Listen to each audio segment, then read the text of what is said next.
Rewind the clock 1,300 years. Picture a nightmare scenario, an endless horde of monsters swarming the land. Even the superhuman elite were getting absolutely wrecked. And the cause, the calamity demon god, just blew up the power scale. They were too slow. Again, their only option left was a suicide mission, sacrifice everyone just to seal the beast.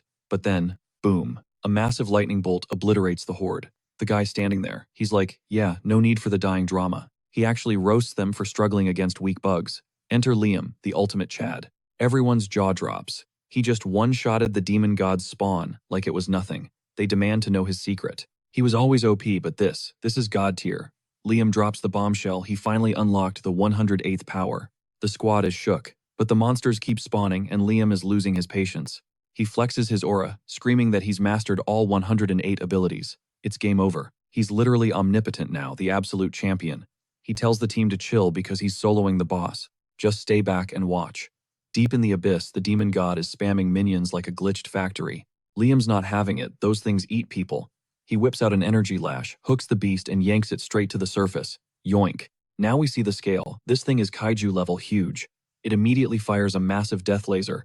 Liam counters with his own beam, Dragon Ball style. He tells the monster, "You're done. Here's the lore. Drop the calamity demon god. Respawns every 300 years, forcing humanity into an endless war against its spawn. Enter the 100. These warriors always show up right when the demon god resurrects. They're stuck in a reincarnation loop every 300 years, sacrificing themselves just to put a seal on this nightmare. But Liam, he's done with the temporary fixes. No more sealing. He's going to permanent delete this trash himself. Combining all 108 skills is a one-time ult. He's betting it all on one final devastating attack. Suddenly betrayal. He gets stabbed from behind. In a split second, his limbs are hacked off. Brutal. The attacker grabs him by the hair, forcing eye contact. It's McGrady, his own teammate. McGrady sneers, "I can't let you kill the boss." He steals Liam's 108 powers and hits him with the ultimate curse, immortality. The goal, prevent Liam from reincarnating in 300 years. The curse takes hold instantly. McGrady laughs at how pathetic the absolute champion looks now. The plan, seal Liam inside the abyss with the demon god. A swift kick sends Liam plummeting into the dark. And the worst part, the rest of the squad watches nodding in approval. All snakes. Liam hits rock bottom and the monster is right there waiting. Above him, the seal closes. Light fades out. Job done, the traitors disintegrate, ready to respawn in 3 centuries like nothing happened. Liam is confused and raging. Why keep the demon god alive? Why stop him from ending the war? Then it clicks. Do they profit from this endless cycle? Is the war a business to them? Doesn't matter now. He's trapped with the beast. The monster brings its claws right up to his face. It's dumb but incredibly sadistic. It's not going for the kill immediately. Instead, it unleashes its minions to eat Liam alive.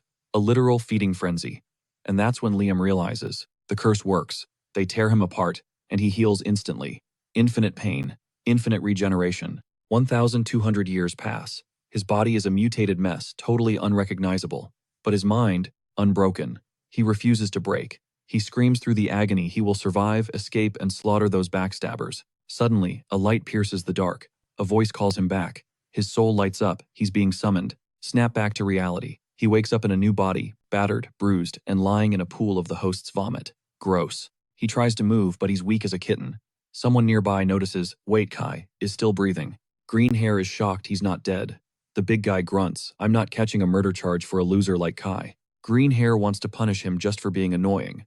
Meanwhile, Liam, now living as Kai, is trying to process. Who are these clowns? Then memories flood in. These bullies literally tried to drown the original Kai in a water tank. The ringleader Joshua steps up. He calls his goons soft and decides to show them how real torture is done. He pulls out a syringe, a drug that makes victims seize up and dance. Kai recognizes it instantly. Bad news. In the memory, Kai begged for mercy, but Joshua just signaled his goons to hold him down and jammed the needle in. Instant reaction.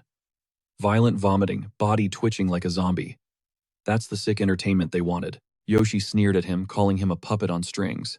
Keep dancing, puppet. But Kai's body gave out, smashing into the dirt. He was so messed up, he was literally foaming at the mouth, a sight that had the squad rolling with laughter. Joshua didn't miss a beat, stomping on him. Who gave you permission to rest? Get up. He ordered him to dance until his heart stopped. Remembering that memory, the protagonist realized one thing: these guys were absolute trash. The bully oozing confidence got in his face. Say that again, Kai just smirked. That ticked him off.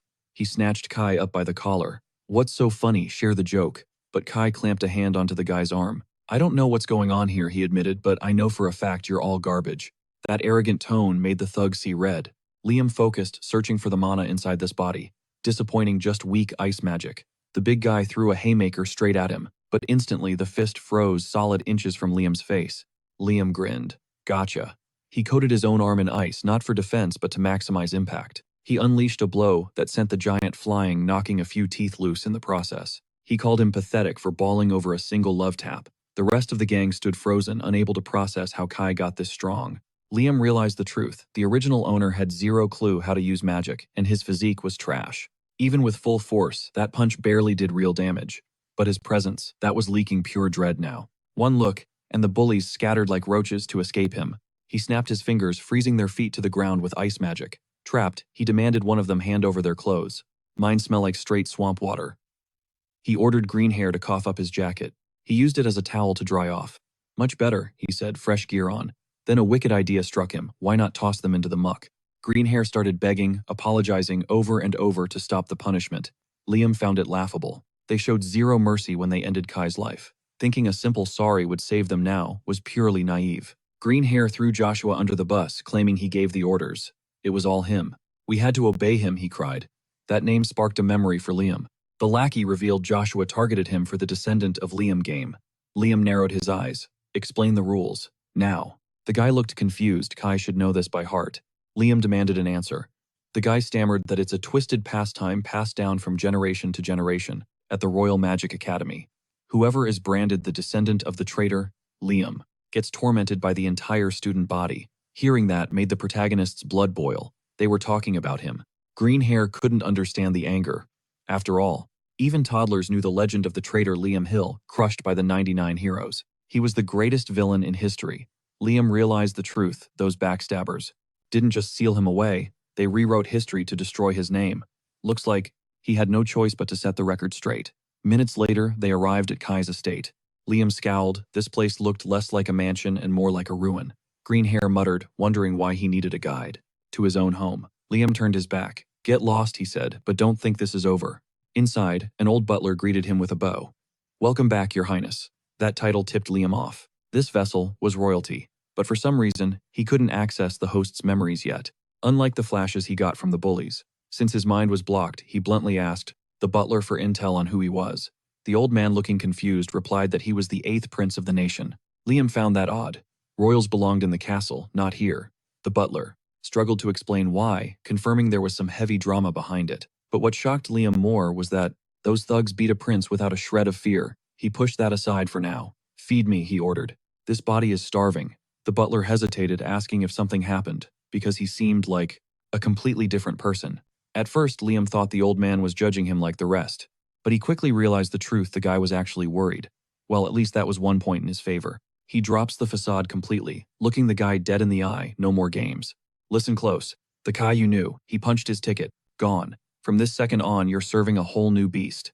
Back in his room, memories hit him like a freight train. Flashback to 1200 years ago.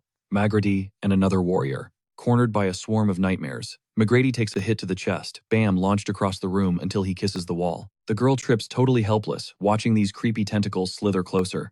Zero defense, pure panic. She watches the monsters close in, ready to wrap her up in those shady-looking appendages. McGrady is desperate to keep Mamina safe. Suddenly crash, the ceiling explodes. Debris rains down as a figure annihilates every single monster before they can even blink. Enter Liam. He saves the day and immediately starts roasting Magrady for getting his butt kicked like that. The redhead growls that he didn't ask for help, but honestly, Liam couldn't care less about his pride. He heals him anyway, patching him up good as new. Then he clocks that Mamina is safe and sound. Liam figures they're just here looting for upgrade materials. Magrady thinks Liam is a total pain in the neck, but the guy did save their lives. He swears he'll never forget this debt. Flash forward to Liam opening his eyes in the present. New mission, hunt down the ingrates who stole his power and make them pay up. But first, a mental high five to the real Kai for donating his body to the cause. Just then, the butler drops off breakfast. Same sad, bland menu as yesterday. And wow, it tastes like cardboard. It's painfully obvious the butler is playing chef here, and he belongs nowhere near a kitchen. Plus, the mansion feels empty. Ghost town vibes. Seriously, this is the royal life of a prince. Liam drops a comment, and the butler starts apologizing profusely. Liam cuts him off. Chill. Not your fault. But inside, he knows one thing for sure. The food situation needs a massive upgrade, like immediately.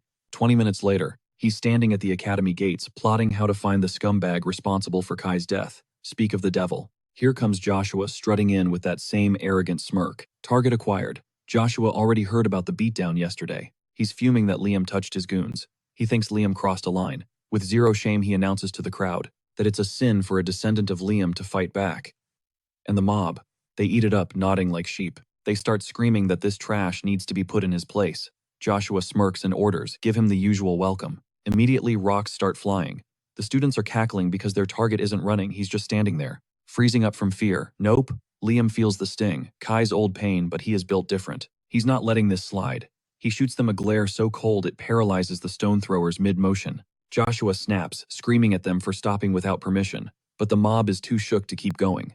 They're terrified, so Joshua decides to take matters into his own hands. Fine, I'll trash this garbage myself. He throws a punch thwack, Liam blocks it cold. Snap. His wrist breaks on impact, proof that this body is fragile as glass. But Liam, he just pops the bone back into place like it's nothing, and carries on. The crowd is losing their minds. Joshua calls him cocky, and hurls a massive fireball. Liam casually flicks up a counterspell, bouncing the attack right back at him. Boom, Joshua eats his own magic, taking massive damage, and the blast sends his minions flying, scattering them on the ground like literal trash.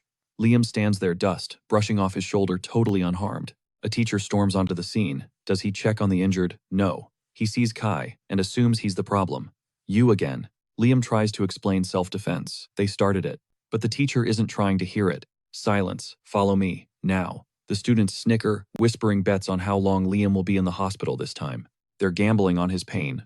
Suddenly, a headache spikes through Liam. A memory of this same teacher, whipping Kai, flashes in his brain. Pure, unadulterated rage. This educator is on the list. He was one of Kai's abusers. The man barks at him to keep walking, promising to teach him a lesson about manners. Irony check. Liam is the one planning to school this guy on his rotten attitude. Back in the office, the teacher sneers. I gave you a lesson 3 days ago and you're already acting up. He leans in, disgusted. I'm starting to think you're some kind of sicko who actually enjoys the pain. He reeks of loser energy, and you can practically smell the traitor blood pumping through his veins. Nobody fits the profile of a traitor's spawn better than him. The guy hit Liam with a binding spell, locking his limbs up tight against the wall, taunting him to cry like a baby. After all, whining and begging is his only talent. But Liam just stayed dead silent, which was a weird vibe for the teacher. Since the kid usually shakes like a leaf, he figured this was getting boring, and it's a shame. He didn't have a better punching bag to vent on. Anyway, he prepared to whip him until he screamed. But just as he swung his hand, got caught by a massive ice beast. The sheer power of the creature froze him in pure panic. Liam admits, he noticed this body is covered in whip scars. And as he breaks free, he unleashed his rage now that he's found the culprit. The professor begged to be let go, but Liam had his summon squeezed tighter, crushing the creep's arm and dealing major damage. Liam gave him a clear ultimatum, open your trap without permission, and the arm snaps. That shut the guy up real quick, but the ice beast snapped his arm instantly anyway. Liam doubled down, speak out of turn again, and the left arm goes next. Now that they're on the same page, he notes how messed up Kai's body is. The prof tries to pull the excuse, that it was just part of his education, then slapped a hand over his mouth, realizing he didn't get permission to speak. Liam smirked. Some lessons need to be beaten in, and he wants to see if that theory holds up. So, the old man is going to have to take that spiked belt and whip himself. The guy stammers that he can't do it. Right as an ice spike whizzes past his head, Liam asks if he'd prefer getting skewered like a kebab over taking a few lashes. But if he picks the ice, survival isn't guaranteed. The prof caved immediately. Liam ordered him to start right now, but told him to strip first so it really stings. Acting like a total boss, Liam took a seat to watch the pathetic show.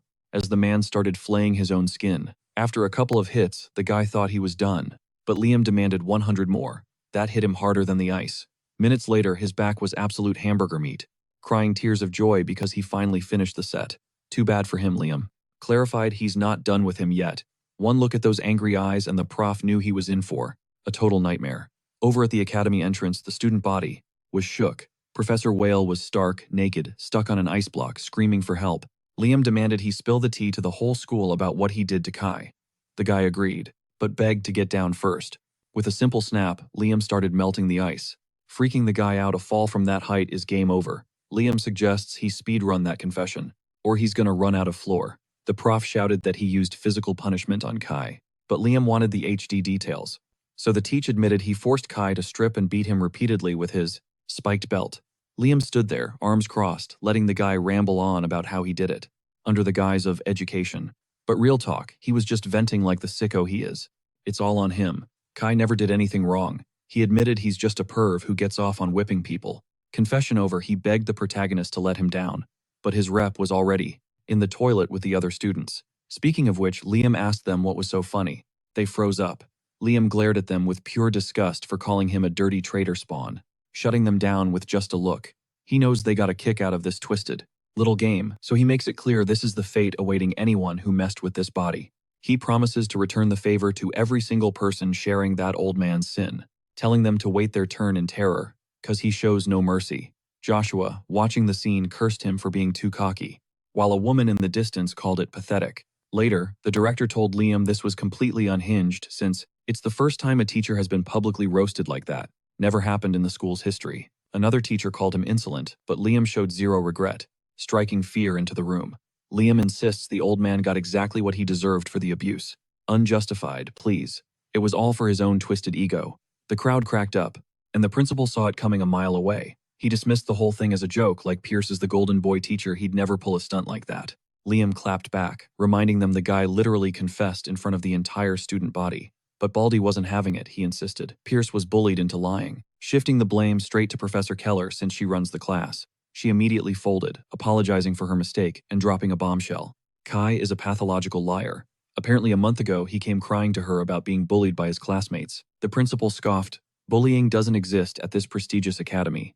And Keller, she nodded along like a bobblehead, claiming Kai is just a salty loner nobody likes, so he gaslights everyone by making up stories about getting beat up. Liam stepped right into her personal space because she basically just admitted she left Kai for dead when he begged for help. Keller got triggered by the intimidation tactics, using it as more ammo to kick him out. The principal was nodding so hard his head was about to fall off. She brought up Kai's big dream of becoming a national recovery healer, only to sneer that his career was dead on arrival. The gavel was about to drop on his expulsion when suddenly someone crashed the party with an urgent message for the big boss. As soon as the principal heard it, his jaw hit the floor. Seething with rage, he gritted his teeth and said he'd let Kai slide this one time. Keller looked, shook, demanding to know why he was flipping the script. She screamed that it was unacceptable since a student almost ended an innocent teacher's life. The principal told her to zip it immediately. Orders came straight from Mr. Keith, which changes the whole game. Liam's interest peaked. Who is this guy? The principal booted him out of the office, and once he was in the hall, he wondered why the old man did a complete 180. Then there's that teacher. He figured Kai must have marked her as a revenge target, so he needs to dig deeper into the kid's memories. Suddenly, he froze, because a girl was standing right there waiting for him. And here's the kicker. She is one of the 99 heroes who stabbed him in the back. Her name is Violetta, and she is the one who blasted him with magic when he was already down for the count, paving the way for McGrady to toss him into the abyss. As he plummeted, he memorized every single face, and he saw Violetta smiling, actually enjoying his demise. Now this girl claims she wants to talk, but Liam gave her the silent treatment. He knows the warriors from the troop of 100 who betrayed him inherit their skills and memories every time they respawn after 300 years. And this girl, no doubt, she is Violetta 2.0. She tried to play nice, but Liam slammed her against the wall. Shocked, she actually showed up on her own accord, saved him the trouble of hunting her down. This left the girl totally confused. She had no clue who Violetta was. Liam scoffed, grabbed her by the throat, and told her she didn't know when to quit, claiming her acting skills wouldn't fool him. But the girl was genuinely clueless, forcing her to blast wind magic just to breathe. Liam sidestepped it like a pro, praising her for being sneaky, since she attacked with the wind god's power they stole from him. While she was gasping for air, he let her know that power was wasted on her. She had zero control, unable to tap into even 10% of its true potential. Bottom line, she wasn't worthy of it, so he was taking back what belonged to him. He triggered his absorption technique, but his body took a massive hit because the sheer amount of magic way overshot his current body's limit. Lights out, he collapsed. And when he finally woke up, he saw his butler chilling with the girl, who looked way too relieved to see him awake. She panicked when he tried to stand, but Liam swatted her hand away, demanding to know her game. The butler stepped in, warning him not to disrespect the girl who saved his life. Apparently, Miss Bridget healed him after he blacked out and hauled him back to the mansion. He checked his stats, fully healed. Weird, because she could have easily finished him off. So he grilled Violetta again about her motives, but she was totally lost on why he kept calling her that. She insisted she is Bridget Fortescue, his classmate. Did he hit his head that hard? Liam told her to drop the act, convinced she is faking the amnesia card since she literally just used the power. That wind god power she's flaunting, stolen goods from his past life. It's the smoking gun proving she's Violetta reincarnated. Drop the act. Bridget is already shook. She knows he isn't the real Kai, and Liam just admitted he's got the guts to back it up. He gets right in her face. 1,200 years ago, they stabbed him in the back and tossed him into the abyss, like trash. Bridget can't process it. Liam Hill, the nightmare fuel from the legends, standing right here. Liam pauses. Her confusion feels authentic. Is she actually clueless? He starts weighing the odds that she legitimately lost her memories. Suddenly, wham, Morris, the butler, smacks his hand away. Back off, and treat the lady with respect. Liam feels the pressure that aura proves Morris is no NPC butler. Whose team are you on, old man? Yours always. That's why I stepped in. Last night, he accepted the real Kai was gone, and that Liam is the new pilot of this vessel. But now, he wants the full story, the uncensored version. Liam agrees to spill the tea. After a while, they are completely floored by the absolute hell he survived. They buy the reincarnation story instantly. It actually makes sense, since everyone knows the 100 warriors keep their save files when they respawn. Bridget is horrified that her wind magic was stolen property from his past life. She apologizes profusely, but the girl has zero recollection of the crime. But if her past self did the dirt, she's ready to make it right. She offers to return the wind god's power right here, right now. Liam actually laughs. Cute. He's obviously taking his power back, but he's not letting her off the hook that easily. He was locked up with the Calamity Demon God, tortured in every way imaginable for 1,300 years. That's a level of suffering he plans to refund to every traitor involved. So Bridget messed up big time by healing him. She's probably faking the amnesia to dodge his wrath, but she shouldn't expect mercy. However, on the off chance her brain really is wiped, he'll force her to remember everything first, then break her. Otherwise, there's no satisfaction in hurting a blank slate. He tries to read her mind to check, but gets nothing. Morris drops the info. Kai was a scrub who only knew basic ice magic. Liam is fuming he can't even cast a simple spell. In his original body, this wouldn't be an issue. But in this nerfed state, he can't even use magic to drain the wind god's power yet, meaning he has to grind and train this body from scratch. Revenge on Violetta is paused. Morris reveals he can actually use mind-reading magic, and suggests he help out. Liam shuts that down immediately. The strongest champion doesn't rely on handouts.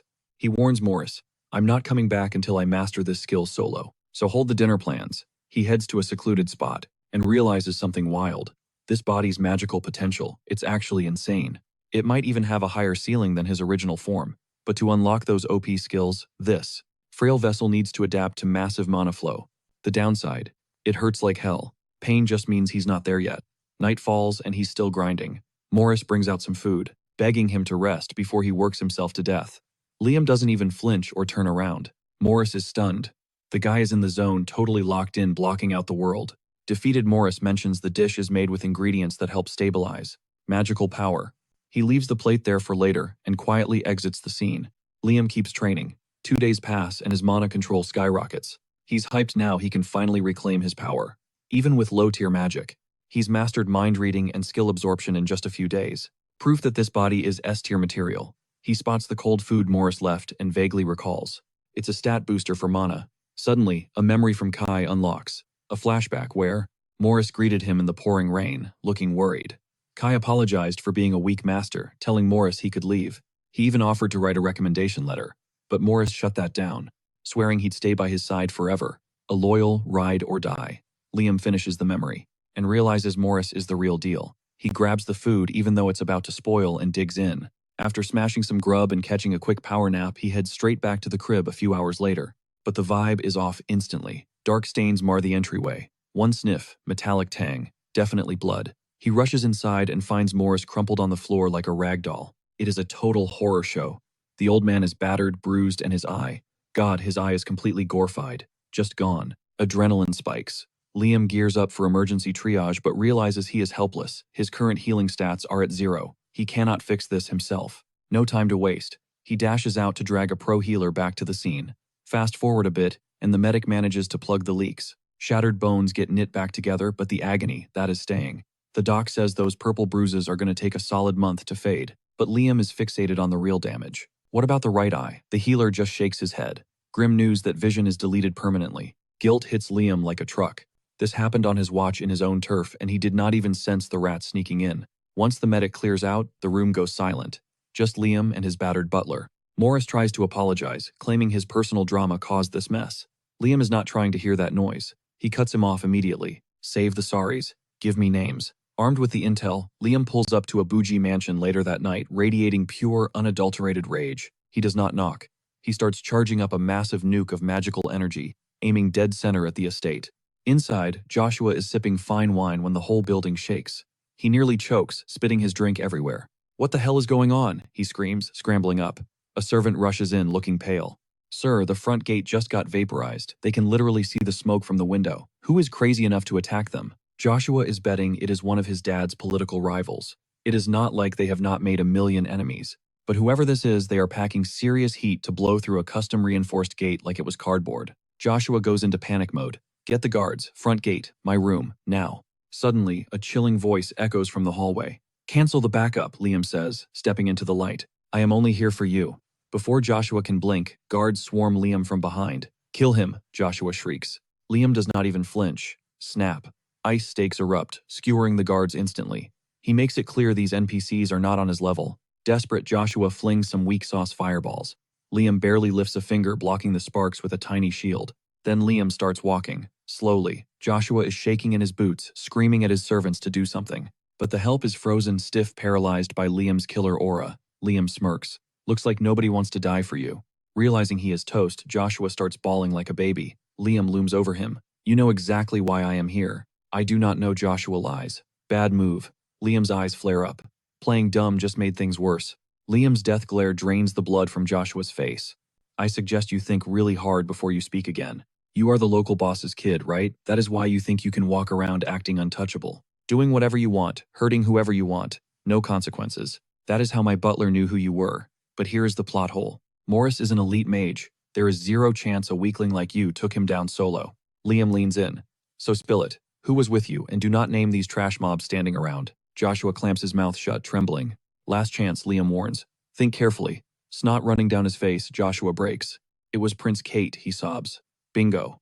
Liam recognizes the name, the same guy the director protected from expulsion. Looks like Liam has a new target to research. "Is he beefing with?" Liam asks. "I cannot say any more," Joshua wails. "The prince will end me," Liam shrugs. "Not my problem. I will ask Kate myself." Suddenly, Liam's magic flares up again. Joshua's eyes bug out. "Wait," I snitched. "I told you everything." Liam lets out a dark, dry chuckle. "You thought snitching would save you. Cute. My butler is blind in one eye forever because of you. I did not come here for an interview, kid. I came for payback. Maybe you were just trying to troll me, but touching Morris, that was a fatal error. You know the saying," Liam whispers, "an eye for an eye." And squelch, he takes Joshua's eye as payment. Back at the base, Morris stares in shock.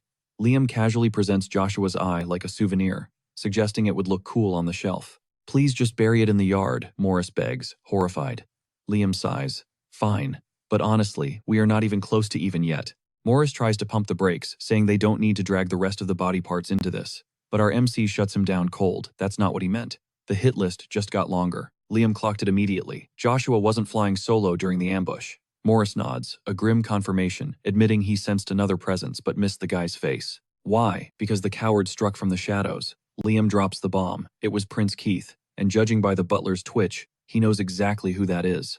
The old butler starts pleading, begging Liam not to pursue this path. He insists this fight isn't Liam's burden to bear. After all, he's not the real Kai. Liam concedes the point, sure, but the original host considered him a comrade in arms. He owes the kid a blood debt for gifting him this vessel. Besides, all signs point to Prince Keith as the puppet master behind Kai's murder. Flashback to the torture session. The moment he plucked Joshua's eye out, he ordered the servants to clear the room. Then he told the newly one-eyed wretch to chill out. Morris got his pound of flesh, Liam whispers, but Kai's debt remains unpaid. Joshua's face twists in pure horror. The nightmare isn't over yet. Liam leans in close, reminding the scumbag that he was the one who ended Kai's life with that toxic sludge. Joshua breaks, squealing that he was just following orders. Liam cuts to the chase. Was it Prince Keith? The silence is deafening. "If I talk, I'm dead," Joshua sobs, begging for his miserable life. Back in the present, Liam explains that's exactly why. They need to drag the truth out of Keith personally. Morris, however, is still reeling, unable to process that young Master Kai was actually murdered, poisoned like a rat. He'd clung to the hope that this was just a magical mishap, a simple soul swap, something temporary. but Liam shatters that illusion. Kai didn't just leave, he was erased by those noble brats. They used a toxin that inflicted agonizing pain, weakening the vessel enough for Liam's soul to hijack the empty shell. One body, one soul, Liam states coldly. Kai is gone, extinguished. Hearing this, the old butler breaks down, weeping for the boy he raised. He remembers Kai's gentle nature, so serene, so kind. The kid never held a grudge, no matter how much the world spat on him. True evidence of a pure soul. Through his tears, Morris looks up with steel in his eyes and begs Liam avenge him. Liam smirks. Don't worry, old man. That was the plan from day one. Quick detour, fam. We need to smash that like goal. I need 2,000 likes and 100 comments to drop the next episode next month. Real Talk chapters 13 and up are raw Japanese only. I'm out here grinding with translation tools and paying out of pocket for Tori manga access. This vid is short because I'm still figuring out the tech. But if you guys show the love, I'll drop a massive 20-minute banger next month. Alright, back to the action. We cut to the academy where the student body is losing their minds. Kai is back. Everyone swore he'd been expelled. The murmurs follow him all the way to his classroom, where he locks eyes with Bridget, the queen bee holding court. Her posse is gossiping about how Professor Pierce is still recovering, and they're betting big money that Kai got the boot. Suddenly, a massive shadow looms over Bridget. She looks up. It's Liam. The other students practically wet themselves. The psycho is back. He wasn't expelled. Terror sets in as they realize they're next on the menu. After all, they bullied him too. He shoots a glance their way, and hearts stop, but he ignores the fodder. Instead, he tells Bridget to step outside. Too loud in here, he grunts. Once they're clear of the rabble, he relaxes. Time to get down to business. He tells her he's going to rifle through her memories. Gotta verify if she was spitting facts the other day. Bridget frowns. Kai's body can't handle that kind of magic. Liam nods. True. That's why I learned it. Bridget is floored. It's been what? 2 days since she dropped him off. Since she left him at the mansion. Mind reading isn't a parlor trick. It's intermediate tier magic. Mastering that usually takes 3 months of grinding blood and sweat. And he speed ran it in 48 hours. Then Liam drops another bomb. He unlocked absorption magic too. He demands she return the wind god's power. The power she stole in his past life. Bridget's brain short circuits. Absorption is high-tier advanced magic. There is physically no way to learn that overnight. We're talking years of dedication. Liam doesn't argue. He just flares his aura, prepping the spell to shut her up. Her jaw hits the floor. He actually did it. Liam stands there, absolute Chad energy radiating off him, reminding her who she's dealing with. The strongest warrior. He's not just a prodigy. He's playing 4D chess while everyone else is playing checkers. Compared to these low-tier scrubs, he's a god. Bridget blushes, totally thirsting over his power level, but Liam ignores the admiration. He's got work to do. Let me in, he commands. He places a hand on her forehead. He unleashed a massive surge of aura, diving straight into the depths of Bridget's mind. He watched it all play out, her wobbly first steps, clutching a teddy bear the exact moment her powers sparked to life. There were even wholesome moments of her just chilling with Kai. But when the vision ended, Liam was left totally confused. She had zero memories of being Violetta. That didn't add up, because reincarnated warriors always inherit their past life's backup data. Bridget snapped her eyes open, completely thrown off by the intense look on Liam's face. He admitted she wasn't lying. She really didn't remember a single thing about her past life as Violetta. Bridget's face lit up. She thought this meant they were finally cool, and all the drama was cleared up. Hold up, Liam, cut her off. Don't get it twisted. Just because her memory card was blank didn't mean he was letting her off the hook. She looked way too much like Violetta for him to rule out reincarnation just yet. But without the memories, he couldn't prove she was the one. So for now, he decided not to rip the wind god's power out of her. Bridget tried to insist, offering him the power that belonged to him, but Liam shut that down cold. Useless. He didn't just want the power, he wanted the payback. Stealing it before she remembered being Violetta, that's not sweet revenge. A shiver of pure terror ran down Bridget's spine at his tone. Then Liam instantly switched gears. Anyway, putting that aside, I need to deal with Prince Kate first to settle Kai's score. Bridget's jaw practically hit the floor. She panicked, grabbing him to stop the madness. Do not, I repeat, do not mess with Prince Kate. You go after him and there is a 100% chance you get deleted. Liam looked at her with zero fear. You think I'm gonna lose? Bridget got real with him. Prince Kate isn't just cruel. He's a monster. His power level crushes the kings and he's a literal light warrior. Meanwhile, Kai's body only has weak ice magic. Liam got the message he was walking into an impossible boss fight, but that just made him smirk. A challenge. Now he was hyped. He admitted Kai's ice skills were trash. Bridget stared at him bewildered. How was he this confident? He knew he was outmatched by the prince, yet he looked as calm as a monk. She had to know his secret. Suddenly the bell screamed. Lunchtime, Liam realized instantly, walking away. Conversation over. Bridget stood there stunned. They were talking about life and death, and this guy prioritizes his stomach. She couldn't figure him out, and that mystery just made her want to dig deeper. So, she decided to tag along to the cafeteria. The place was packed. Bridget sat there staring at Liam until he finally asked, "Why are you looking at me like that?" She turned beet red and mumbled, "Nothing." Liam stared for a second, then shrugged. He ignored the awkward vibes, took a bite, and got back to business. "So where can I find this Prince Kate guy?" "He goes here," Bridget explained, "but getting a meeting with him, impossible." The school was segregated.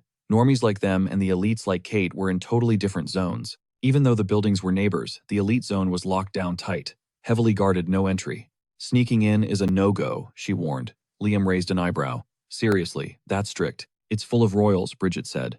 "Basically a hive of high-value targets. And influential Nepo babies.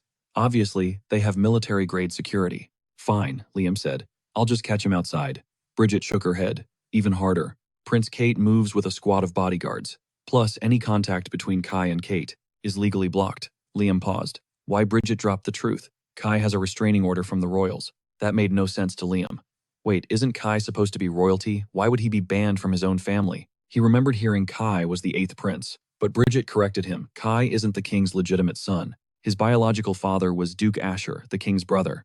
But the duke got framed for attempting to assassinate the previous king. They didn't waste time. He got the maximum penalty executed, head severed clean off. His wife couldn't handle the heartbreak. She locked herself in her room and ended it all. Completely alone. That's how Kai ended up an orphan with a target on his back. So the king, his uncle, took him in, raising him as the 8th prince. But the queen, she was absolutely not having it. To her, he was nothing but a roach unworthy of their heir, so she booted him straight out of the palace. She shipped him off to some rotting mansion with his loyal butler Morris and slapped him with a restraining order, total ban on royal contact, and stripped of all succession rights. Basically, she turned him into a total social pariah. One toe out of line, Kai gets thrown into the slammer like a common thug. Hearing the tea, Liam stretched out his limbs, chilling out before asking for a shortcut to get close to Kate. Bridget racked her brain and realized the only play was snagging a special permit from the director. But that stingy old man never grants those to absolutely anyone. Liam flashed back to the director's punchable face. Remembering the threat of expulsion, a grin crept onto Liam's face. Finding that guy's dirty laundry was going to be a breeze. So he asked where to catch the director later. The other students, terrified just looking at Liam. He clocked that the path led straight to the gate connecting to the special scholarship zone. Flashback to asking Bridget for the president's location. The goal, seize his fatal weakness. He'd forced the guy's hand not with a threat but a ruthless negotiation. "After all that dude has, I'm hiding shady secrets," written all over his face. Bridget. She agreed, admitting he was right. After a pause, she asked for time to dig up dirt on the president herself. Obviously, Liam needed to know her angle. Why help him? Her answer. It was payback for their past lives. She wanted to go all out. Liam just deadpan stared at her for a few seconds. Finally, he took the offer which made her day. Back in the present, Liam admitted he still didn't trust Bridget, but watching her operate on this mission was kinda intriguing. But if she turned out to be useless, he'd handle the investigation solo.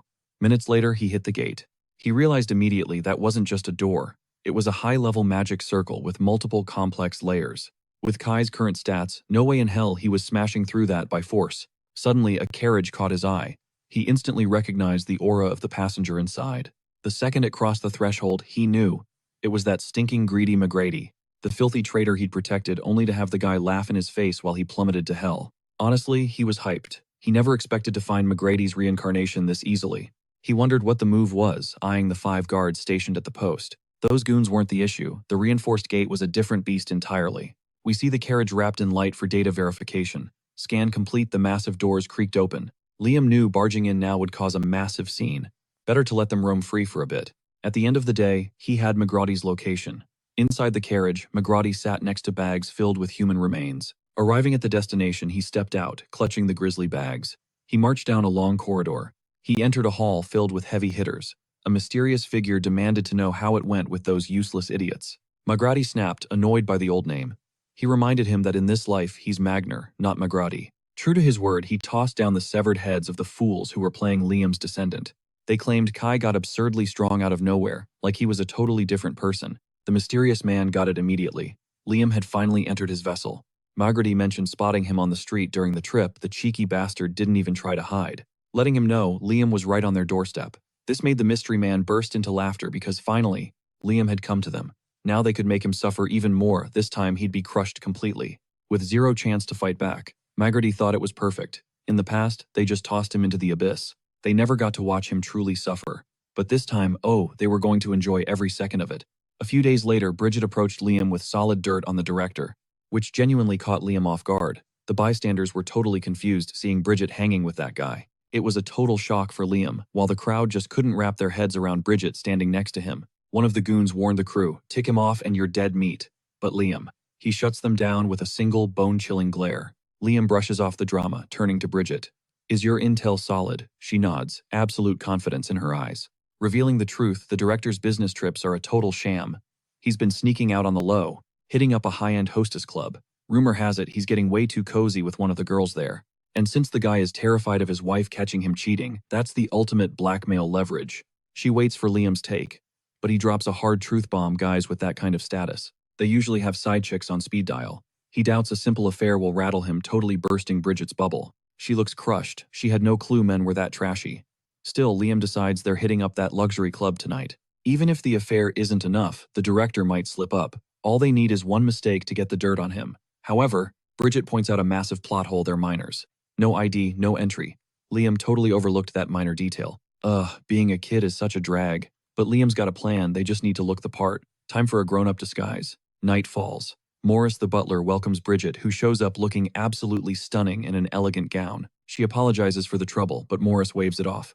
Fun fact, Liam actually ordered the old man to stay in bed, but Morris claims he'd rust if he laid around all day. Moments later, the butler taps on Liam's door. "Master Liam, Miss Bridget is here." Liam's voice rings out from inside, telling them to enter. And boom, Liam steps out looking lethal in a suit. Bridget turns beet red instantly. Liam raises an eyebrow asking, "What's with the face?" She's thinking he looks super mature, but she can't exactly admit she was caught staring. Then Liam goes savage mode.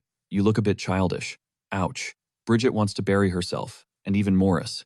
Can't believe the audacity. She dressed to impress, but Liam cuts the tension, reminding them that this isn't a prom night. The mission is to pass as adults, not just look pretty. Right now, she's giving schoolgirl in a costume. He decides to go solo, warning her that whining won't change a thing. Suddenly, Bridget grabs a nearby knife.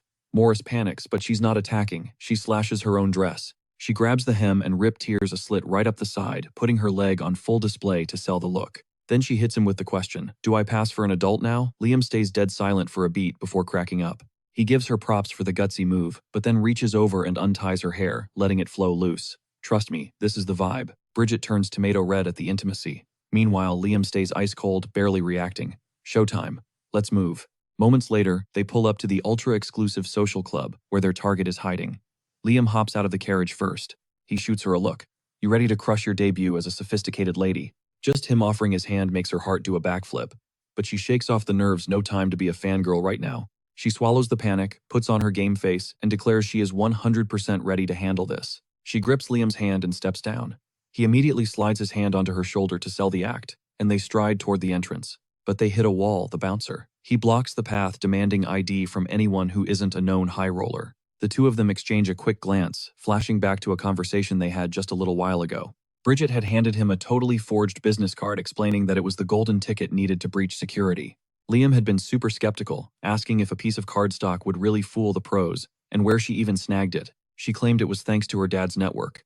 That made Liam pause, eyes narrowing. "What exactly does your father do again?" "Just business," she'd replied vaguely. Back in the present, the bluff works. The guard waves them through without blinking. Have a magical evening. With the first hurdle cleared, they strut straight into the luxurious belly of the beast.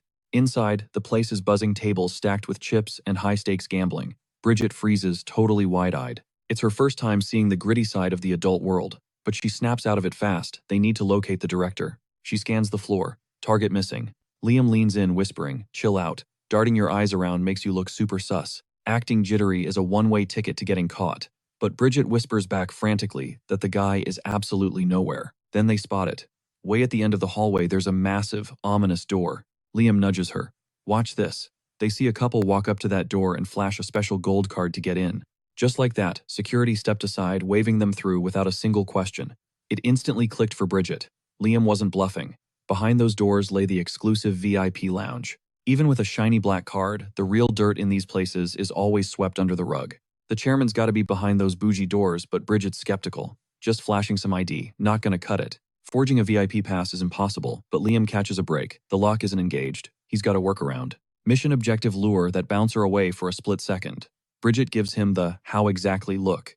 Liam smirks. He's a mage, remember. Wasting mana in a pinch like this would be a rookie mistake. Snap. He shoots a thread of mana, instantly flash freezing a center table. The crowd freaks out. Total confusion.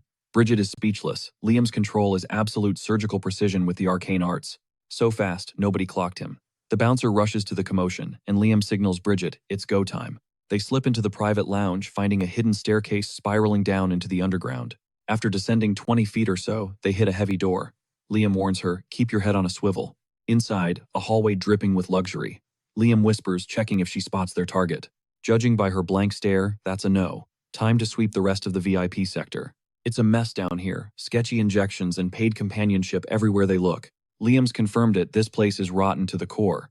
But if the director frequents a dump like this, digging up blackmail material just got easy.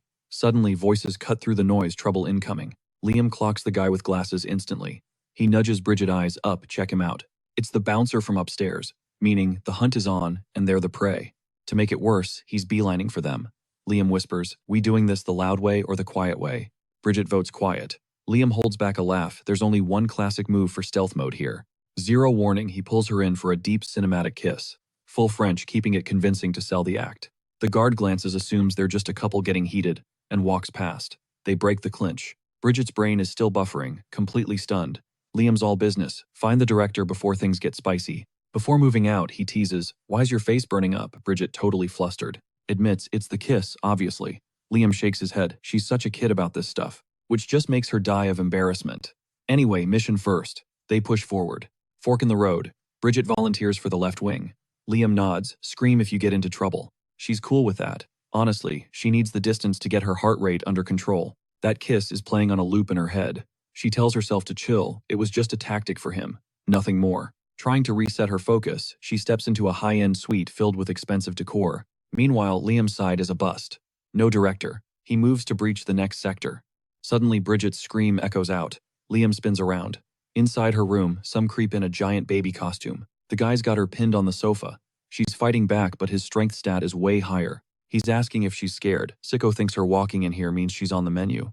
Bridget begs him to stop. Bam! Liam sends the guy flying across the room with one punch. You good. He pulls her up but immediately roasts her. You have magic. You could have just blasted his head off. She looks down, humiliated. He's right. She feels like dead weight on this mission. She mumbles an apology. Liam softens up, freezing when a creep jumps you. Totally normal reaction. He tells her to forget the lecture. She did fine. Bridget turns beet red again. Liam walks over to deal with the baby but spots something off. Just to be sure, he rips the mask off. Bingo. It's the academy director himself. Been looking for you, Liam says coldly. The director starts hyperventilating. Who are you? Liam smirks. Just your students, you perverted old freak. The director's soul leaves his body. Students, catching him in this outfit, nightmare fuel. He tries to stutter an excuse. Liam cuts him off. Keep your kinks to yourself. I'm wondering what the parents will think when this drops. The director hits his knees, begging for silence. Liam shuts that down instantly, freezing the door solid. The director's face goes ghost white. He's terrified. Because this situation just got deadly serious. Trembling, he asks what Liam wants him to do, which puts a satisfied smirk on Liam's face. The guy catches on quick. Liam drops the demand. He has some unfinished business in the elite student sector. He wants a total free pass to come and go as he pleases. The director tries to grow a spine, stuttering that it's impossible. Liam raises an eyebrow. Oh, so you don't mind if the whole campus finds out you're a massive creep. That hits the spot. The director folds, agreeing to print a special access pass immediately. But right then, flames erupt on the other side of the frozen door. Liam clocks it instantly. The temperature spikes, the heat intensifying by the second. He recognizes that magical signature. It triggers a memory back when McGrady begged him for a duel because he claimed that clashing with the strongest is the only way to level up. Liam just shrugged and agreed with the logic. But he warned him the skill gap was a canyon. McGrady wasn't walking away from this without getting hurt. McGrady nodded. As long as I don't die, I'm good. With the terms set, Liam accepted the challenge and flared his mana. McGrady powered up too. They charged, colliding in a massive shockwave of pure energy. But McGrady was losing from the jump.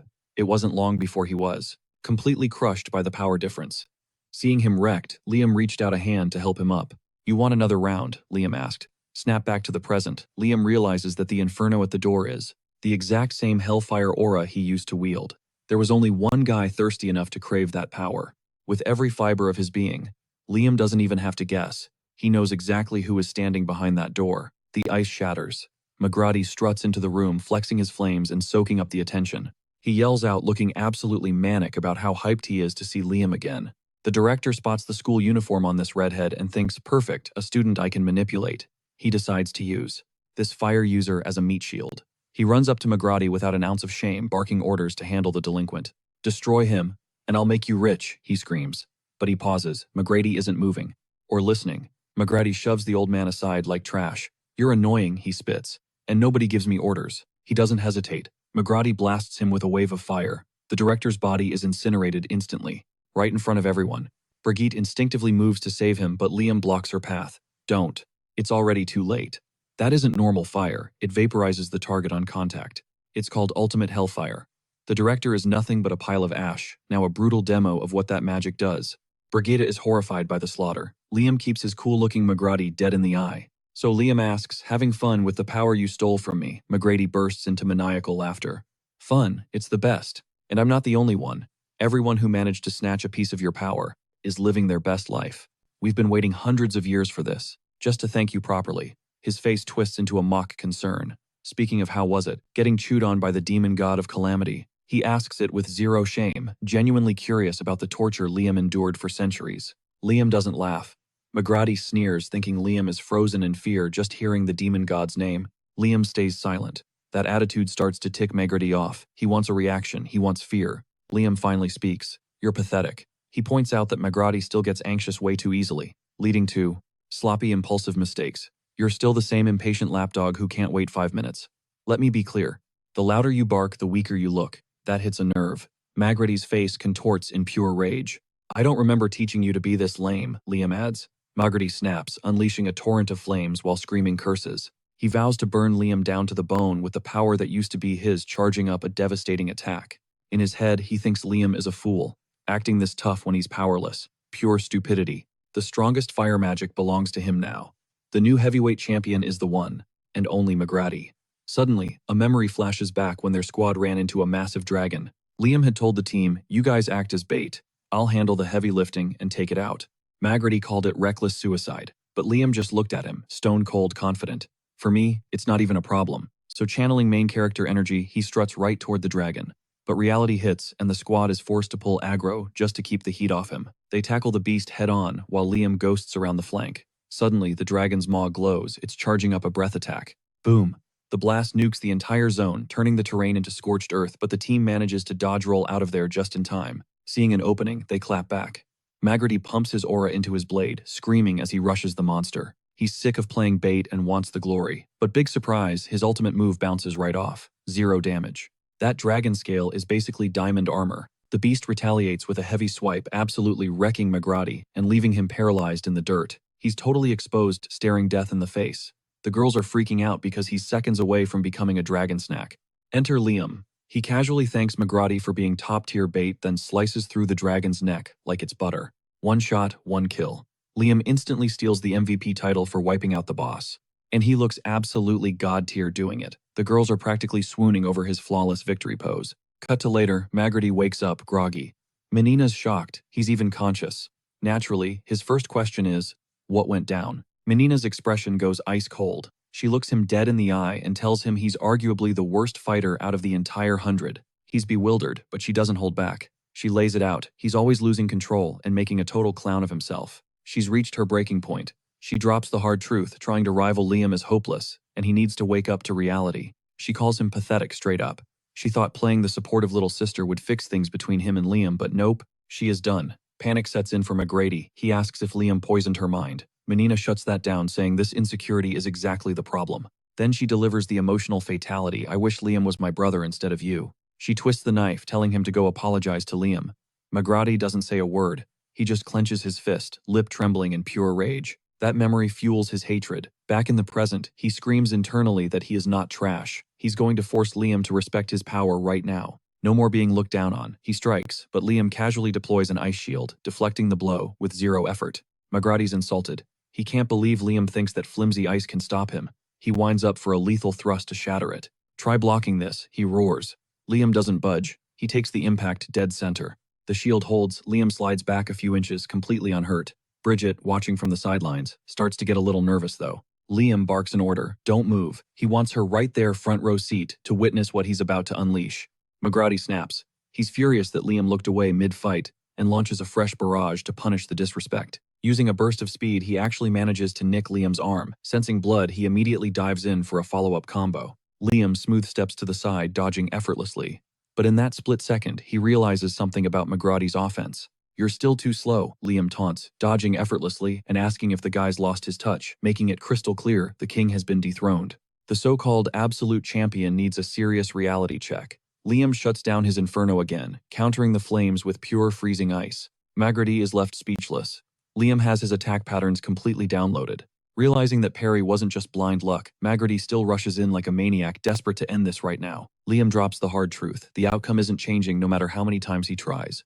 He's already read the timing perfectly, launching a brutal counter-thrust straight for the body. McGrady freezes in shock as an ice blade tears right through him. His brain can't process it. His fire magic is supposed to be the apex. There is no way he just lost to some basic ice trick. Liam shakes his head. It has been centuries, and this guy still doesn't get it. He is never beating him. Even with dirty tricks and stolen power, that victory is hollow. McGrady, of course, refuses to take the L. He screams that he can win. Liam just stares him down, calm as ever, asking if that pathetic inferiority complex is why he scurried around, betraying him like a rat. Flashback time. Liam remembers when Menina used to bounce up to him, clinging to his arm like a barnacle. She'd ask where he was going, but he'd just tell her to back off. It is kind of hard to walk with a human backpack. Menina giggles, assuming he is just being shy. Liam almost gags hearing that garbage come out of her mouth. Ignoring her nonsense, he asks about McGrady. Menina pouts annoyed, claiming she has no clue. She hasn't seen him in 2 days. Liam frowns. Wasn't she supposed to be watching him? He hopes she at least fed the guy. Menina shrugs it off like it is nothing. Skipping a meal won't kill him. She honestly doesn't get why Liam cares so much about that loser. She squeezes tighter, claiming she is way more useful than McGrady. She demands he admit he'd love a cute little sister like her. Quick sidebar fam, McGrady and Menina aren't actually siblings. It is just, Menina calls herself that because of some weird anime obsession. Anyway, moving on. Liam lets out a heavy sigh. He tells her straight up they are both useless deadweight. But if he had to choose, he is taking McGrady. Why? Because her personality is absolute trash. Menina turns beet red, completely humiliated. Right on cue, McGrady walks in asking what the hell is going on. Menina looks guilty as sin, while McGrady just stands there silently, waiting for an explanation. Menina bolts without a word. Liam looks at McGrady asking if they had a lover's quarrel or something. He warns McGrady that he is spoiling her too much. McGrady ignores that and demands to know, "Did you kiss her?" It is such a ridiculous question. Liam realizes her poison has finally rotted McGrady's brain. McGrady admits he crossed a line. He wasn't thinking straight. After all, Liam knows the truth. That Menina means the world to him and Liam would never betray his trust. Or at least, that is what he thought. Because the very next night, he finds Menina sobbing in bed. Naturally, he asks what's wrong. She drops a bomb. Liam forced himself on her. McGrady sees red instantly. He is ready to go kill Liam, right then and there. But Menina stops him, claiming he can't win a fair fight. McGrady asks if they should just let it slide. Menina shakes her head. She is furious too, and she has a plan. She reminds him that he worships Liam as his savior. She needs to know, will he betray his hero to help her? McGrady, being the absolute simp that he is, falls for the thirst trap immediately. He swears vengeance to restore her honor. Menina flashes a wicked grin behind his back. The lie worked perfectly. Back in the present, McGrady screams at Liam for what he did to Menina, vowing never to bow to a predator. Liam looks genuinely confused. He makes it clear a filthy, lying brat like Menina isn't even worth a second glance.